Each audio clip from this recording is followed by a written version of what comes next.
Kopi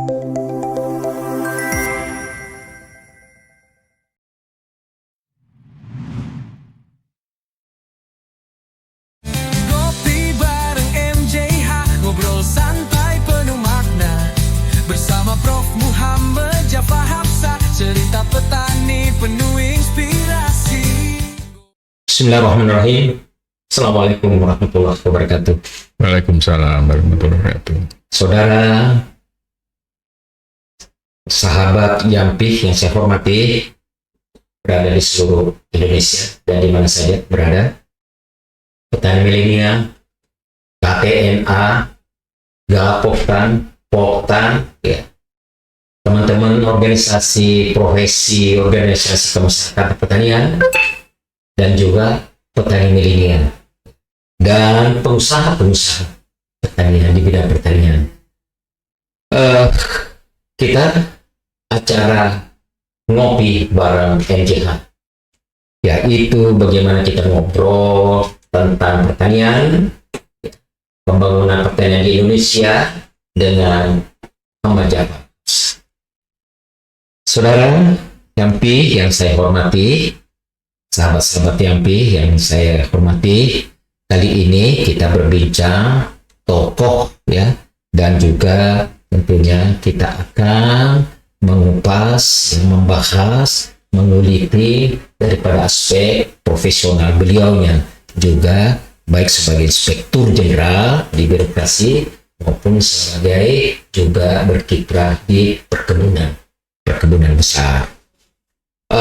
Kali ini tokoh yang kita hadirkan yaitu Bapak Insinyur HR Aziz Hidayat MM. Beliaunya sudah datang. Selamat datang Pak Aziz. Selamat siang. Assalamualaikum warahmatullahi wabarakatuh. Terima kasih Pak Profesor Jafar Hapsah. Baik Pak Aziz Hidayat ya.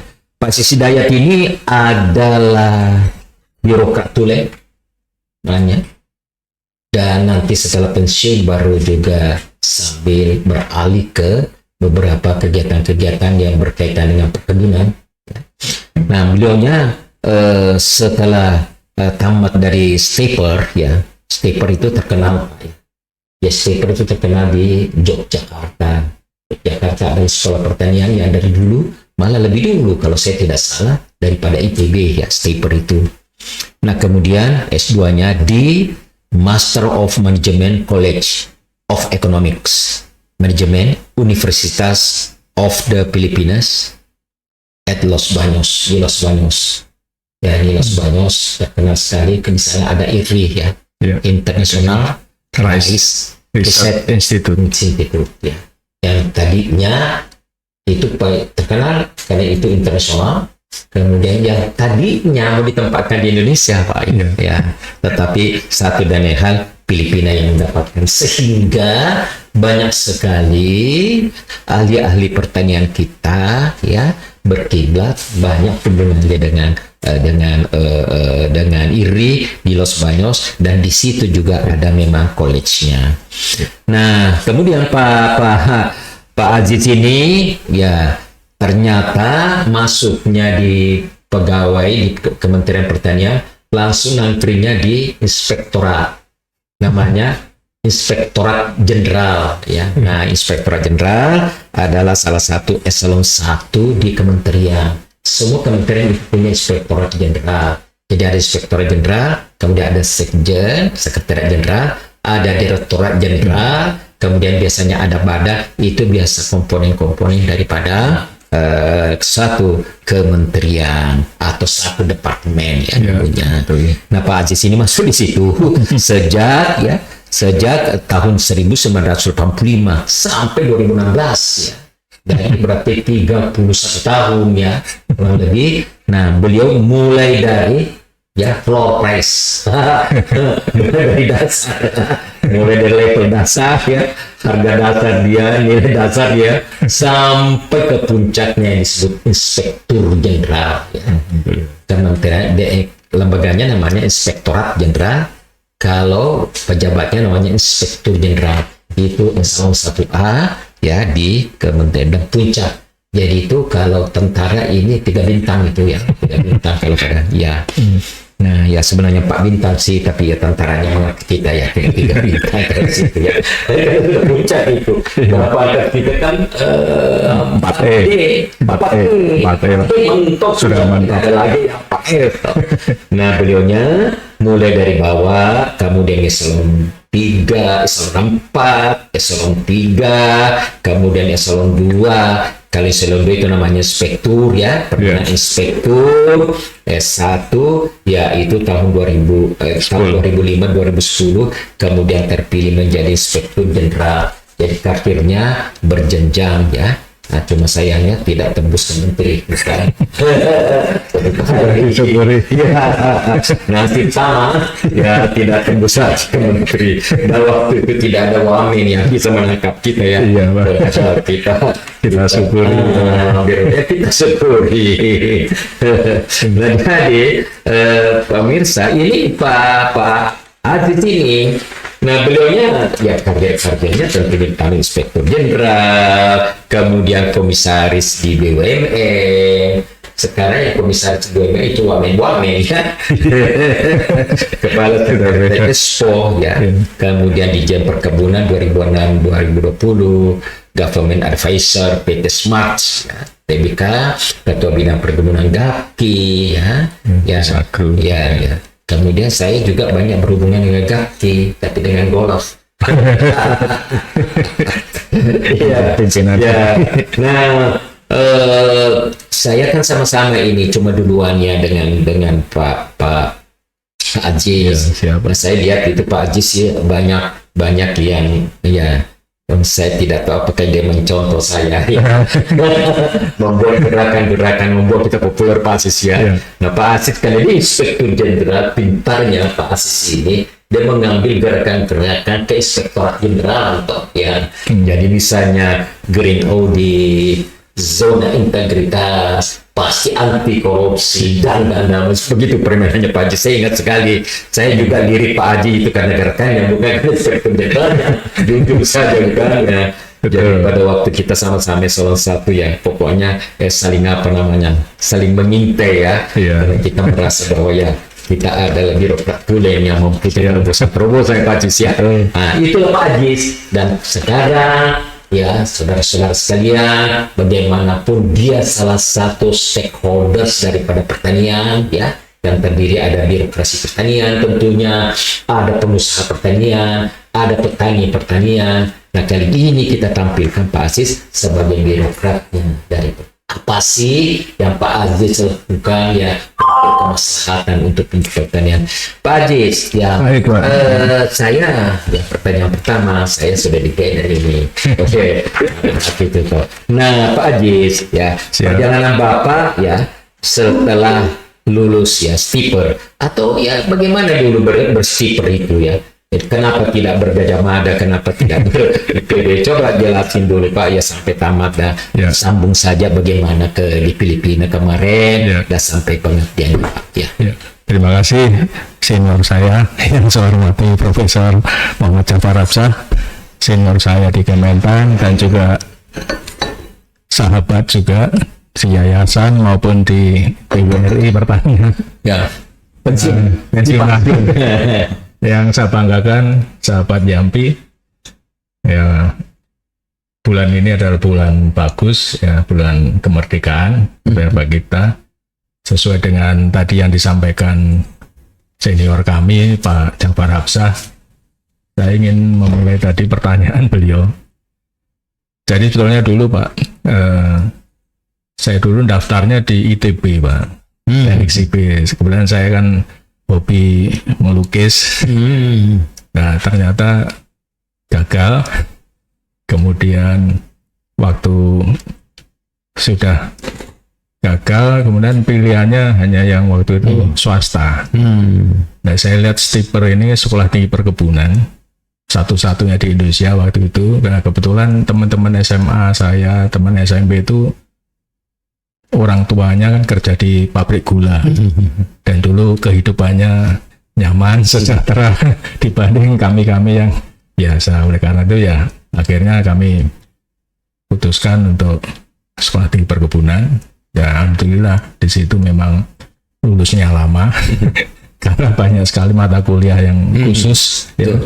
Ada mata kuliah khusus bercocok tanam budidaya perkebunan, ada sawit, karet, kopi, sehingga lulusnya lama Pak dibanding teman-teman dari Gajah Mada. Ya, Stiper ini kan yang memiliki kan yayasan pendidikan kader perkebunan, kebetulan pendiri dan pembinanya bapak-bapak dari Gajah Mada. Profesor Sumantri, Profesor Sumantri ya. Profesor Yutono ada. Jadi sebetulnya ya kualitasnya sama. Cuman kami anggap kemarin kalau Stiper kan, kalau Gajah Mada kan negeri, nah kalau Stiper luar negeri kan. Sehingga ketika saya diterima sebagai pemeriksa perkebunan, saya merasa kok saya lulusan swasta. Sehingga saya ingin ya meningkatkan kapasitas saya, sehingga mengikuti waktu itu ada program OTO, Overseas Training Office. Kebetulan dari Inspektorat Jenderal waktu itu dari 7 orang yang daftar hanya saya yang lulus, alhamdulillah. Di Stiper tamat ini. Ya setelah Stiper tamat. Ijazah asli toh dipelihara lah. Ya. Makanya karena saya hanya lulusan Stiper waktu saya masuk tahun 85 bulan Maret itu di Inspektorat Jenderal kan pertama kali merekrut sarjana Pak. Dulu kan banyak yang mohon maaf non sarjana, sehingga waktu kami tahun 85 ya SPBMA terus Ciawi Pak. Ya Akademi Ciawi, terus akhirnya ada 29 orang Pak satu angkatan. Nah, saya termasuk yang tadi luar negeri alias swasta. Yang lain teman-teman kan banyak dari negeri. Nah, saya merasa kalau saya hanya lulusan swasta kan untuk bersaing, saya bukan bersaing positif gitu Pak maksud saya. Ya saya harus memiliki sesuatu. Akhirnya begitu 3 tahun kerja baru boleh mengikuti program OTO tadi. Saya tes itu di Bappenas Pak. Alhamdulillah saya lulus TPA, kemudian TOEFL-nya juga masuk, terus akhirnya mengikuti kursus 1 tahun. Nah, alhamdulillah Pak dapat di Filipina, Los Baños. Ya, itu perjalanan kami, dan setelah kami lulus juga ada goodwill, pemerintah mengeluarkan kebijakan baru Pak. Waktu itu kalau tidak salah PNS yang S1 pangkatnya mentok 3D. Nah saya sudah lulus S2, alhamdulillah. Makanya dulu terus teman-teman Kementan Pak kan pada kuliah S2 bayar sendiri, banyak yang ikut IPWI waktu itu Pak, nah bayar. Nah saya alhamdulillah sudah duluan dapat beasiswa, terus ya ilmunya juga nambah. Disitulah mulai karir saya di Inspektorat Jenderal. Dan alhamdulillah kemudian juga prinsip saya sejak saya masuk Pak, setelah saya mendapat SK, dilantik dan disumpah, dalam hati saya, prinsip saya, apa yang bisa saya persembahkan untuk masyarakat, petani, daripada apa yang akan saya peroleh. Jadi saya lebih mengutamakan apa yang bisa saya perbuat, yang membawa manfaat bagi masyarakat, bagi petani khususnya, bukan apa yang saya peroleh dari jabatan. Makanya itu yang sering saya tularkan pada auditor-auditor muda. Jangan kita hanya money oriented, tapi apa yang bisa kita persembahkan. Di Inspektur Jenderal itu, Inspektorat Jenderal, Bapak selalu juga mengambil pengawasan, menginspektori perkebunan. Betul. Jadi saya diangkat pertama tahun 85 itu pemeriksa perkebunan. Sesuai dengan kompetensi. Dapat waktu itu kebetulan pas banyak proyek Pak. Pak Harto waktu itu kan kita kan dapat rezeki dari minyak Pak. Sehingga dulu ada waktu saya masuk itu proyek PRPTE Pak. PRPTE. Ya, Bapak juga. Iya. PRPTE ada P4, ada inti plasma toh. Perbun, ada Per ADB, ada Per Trans, ada Per KKPA. Ya, hasilnya bisa kita lihat sekarang. Yang Per itu sekarang sawit kita menjadi 16,38 juta hektar. Itu karena keberhasilan Per sawit. Jadi Bapak itu sebagai inspektur ya, fungsinya adalah fungsinya melakukan pengawasan terhadap kinerja Kementerian Pertanian di 12 eselon 1 di bidang perkebunan. bidang berkebun, tapi waktu saya irjen Nah, itu semua Pak. ya semua, oh ya, Ya, betul. termasuk Inspektorat Jenderal juga kami periksa Pak. Iya, iya. Jadi di Ijen sendiri saya menunjuk inspektur 3, Dan Bapak termasuk memeriksa proyeknya toh? ya termasuk Ya, proyek ya, APBN, betul. Bukan pelayanan, pelayanan, bukan ya. pelayanan perizinan, Yes. karantina. Makanya waktu kami mendapat amanah sebagai inspektur jenderal, kami kan juga kerjasama dengan KPK Betul. untuk pencegahan, kemudian ombudsman untuk pelayanan publik, karena kita pernah dinilai waktu itu Underdog. nomor 14 dari nilainya merah 445. Terus saya dengan Pak Sekjen, Pak Hari Priyono waktu itu kita bikin gerakan pelayanan publik. Nah, sehingga waktu itu quick win-nya kami berikan contoh di karantina, karena karantina pintu masuk dari luar dan juga pelayan perizinannya kan ada perlu ditingkatkan sehingga kita bisa nembus nomor 4 Pak dalam waktu 6 bulan. Waktu Bapak tahun 2000, Bapak apa posisinya? Tahun 2000 inspektur belum Tahun 3 toh? inspektur Baru tahun pembantu tiga. ya, inspektur pembantu. Saya sudah sama satu kan waktu itu. Ya, lebih sih. Iya. Dan kebetulan tahun 2000 saya di kehutanan Pak, waktu itu kan Debhutbun. Oh iya, betul. Nah, waktu Gus Dur tahun 98 sampai 2001 kami dipindah ke kehutanan. Kehutanan, Nah, ya. inspekturnya waktu itu Bapak Rame Sukarsono. Ya. Teman Bapak juga. Terus? Nah, kami sebagai inspektur pembantu sampai dengan 2001. Ini sebetulnya membantu selama 3 tahun. Selon 3. Yes. Ya. Nah, iya, Nah, dari situlah saya banyak, walaupun hanya 3 bulan, tapi banyak tantangan untuk tim illegal logging, kemudian juga tim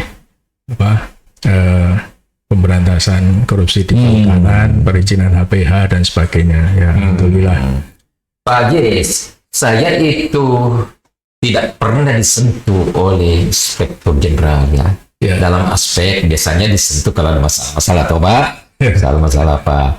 Nah, kecuali satu kali pada waktu Pak Radian. Pak Radian. Ya, sampai Benar. Pak Radian terasa juga agak sungkan-sungkan toh. Pakai Dia pakai saya sendiri apa ini tahu seperti. Nah, ternyata ijazah Pak, ijazah jadi tidak konsisten itu apa namanya, dan ada ijazah SD saya ada tulisan tintanya. Wah, saya kan dongkol juga rasanya. Ternyata betul dia. Pak Jafar ini calon menteri, harus rapi semua. Diturunkan tim itu ke software untuk merapi. Wah, saya berterima kasih kepada Pak Radian itu. Saya bersungguh-sungguh kepada saya Pak. Ya. Betul. Nah, itu seperti itu.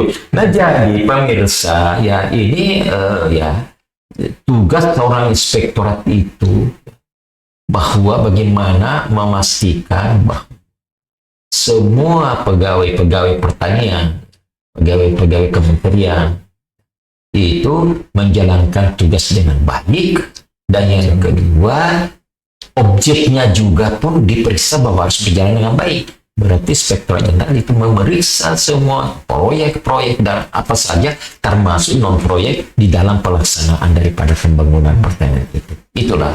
Dan yang penting, mohon maaf Pak Jafar, kami dulu ada 3 mindset. Ya. Yang pertama pada saat kami masuk itu Inspektorat Jenderal sesuai dengan ini watchdog. Ya, mungkin Bapak juga pernah hanya watchdog, hanya hitam putih, kemudian sesuai ketentuan ini salah begitu. Tapi begitu Pak Radian memimpin sebagai Inspektur Jenderal dengan Pak Rame juga melakukan pembaruan, sehingga fungsi dari Inspektorat Jenderal sebagai konsultatif partner dan quality assurance. Saya karena konsultatif partner. Ya, itu pas zaman Pak Radian. Oh, betul. Nah, kemudian pas zaman saya meningkat lagi quality assurance. Turut serta menjamin kualitas dari tugas pokok dan fungsi teman-teman. Ya. Dan kami juga banyak melakukan preventif, Pak. Bahkan preemptif dengan pembinaan komitmen anti korupsi yang WBK itu Bapak ingat, wilayah bebas dari korupsi. Kemudian preventif juga kami melakukan pengawalan mulai dari perencanaan, kemudian pengadaan barang jasa, kami juga hadir di situ untuk mengawal, sehingga sebelum terjadi hal yang tidak kita inginkan bisa kita ingatkan. Kemudian juga ada pembinaan-pembinaan, reformasi birokrasi. Alhamdulillah Pak, pada tahun 2012 kami Pak Irjen dan Sekjen Pak Ari Priyono, kami mengikuti program reformasi birokrasi, dan alhamdulillah Kementan pertama kali dapat tunjangan kinerja tahun 2012. Ya. 880 miliar Pak. Pertama kali dapat tukin. Iya. Padahal kenapa tiba-tiba orang dapat tukinnya apa ini? Kita dulu kan saya tidak tahu. Karena baru 2012 Pak dapatnya. Itu bikinnya di karantina, makanya kami kawal, nilainya bagus dari Menpan. Kita pertama kali dapat 40% Pak. Kebetulan waktu tukin cair itu Pak Hari sedang di FAO, saya PLT-nya, saya dapat izin untuk mencairkan 880 miliar. Kementerian lain dapat tukin?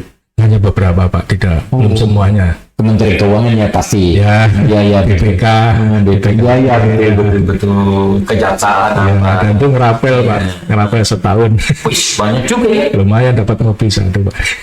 Ngopi bareng MJH, ngobrol santai penuh makna. Bersama Prof. Muhammad Jafar Hapsah, cerita petani penuh inspirasi.